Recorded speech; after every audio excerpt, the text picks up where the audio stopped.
The first rule in investment is don't lose.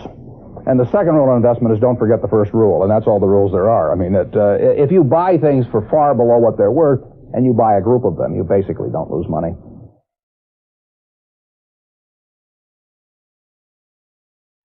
Warren, what do you consider the most important quality for an investment manager?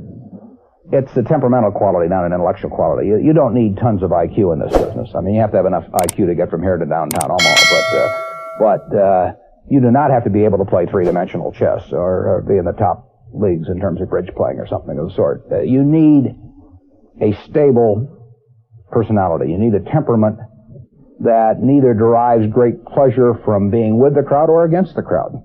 Because this is not a business where you take polls. It's a business where you think. And Ben Graham would say that you're not right or wrong because 1,000 people agree with you. And you're not right or wrong because 1,000 people disagree with you. You're right because your facts and your reasoning are right. Warren, what do you do that's different than 90% of the money managers who are in the market? Certainly most of the professional investors focus on what the stock is likely to do in the next year or two, and they have all kinds of arcane methods of approaching that, but they do not really think of themselves as owning a piece of a business. The real test of whether you're investing from a value standpoint or not is whether you care whether the stock market is open tomorrow. If you're making a good investment in a security, it shouldn't bother you if they close down the stock market for 5 years. All the ticker tells me is the price. And I can look at the price occasionally to see whether the price is outlandishly cheap or outlandishly high. But prices don't tell me anything about a business. Business figures themselves tell me something about a business, but the price of a stock doesn't tell me anything about a business. I would rather value a stock or a business first and not even know the price, so that I'm not influenced by the price in establishing my valuation, and then look at the price later to see whether it's way out of line with what my value is.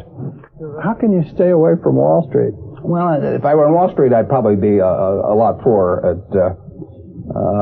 You get overstimulated in Wall Street, and you hear lots of things, and you may shorten your focus, and a short focus is not conducive to long profits. And here I can just focus on what businesses are worth. And I don't need to be in Washington to figure out what the Washington Post newspaper is worth, and I don't need to be in New York to figure out what some other company is worth. It's an intellectual process.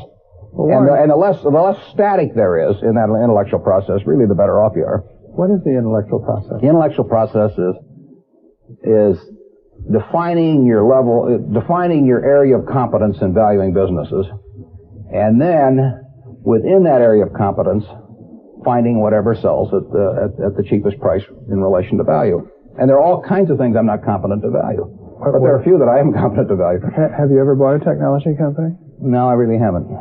In 30 years of investing, not one? I haven't understood any of them. So you haven't ever owned, for example, IBM? Never owned IBM. Marvelous company. I mean, a sensational company, but I haven't owned IBM. And so here is this technological revolution going on, and you're not going to be a participant. Gone right past me. Is that all right with you? It's okay with me. I don't have to make money in every game. I mean, I don't know what cocoa beans are going to do.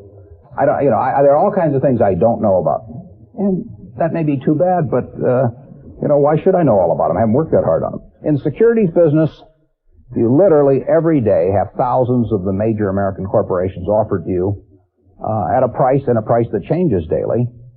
And you don't have to make any decisions. You have to make, nothing is forced upon you. So there are no called strikes in the business. The pitcher just stands there and throws balls at you. And if you're playing real baseball and it's between the knees and the shoulders, you either swing or you get a strike called on you. If you get too many called on you, you're out. In the securities business, you sit there and they throw U.S. Steel at 25 and they throw General Motors at 68, and you don't have to swing at any of them.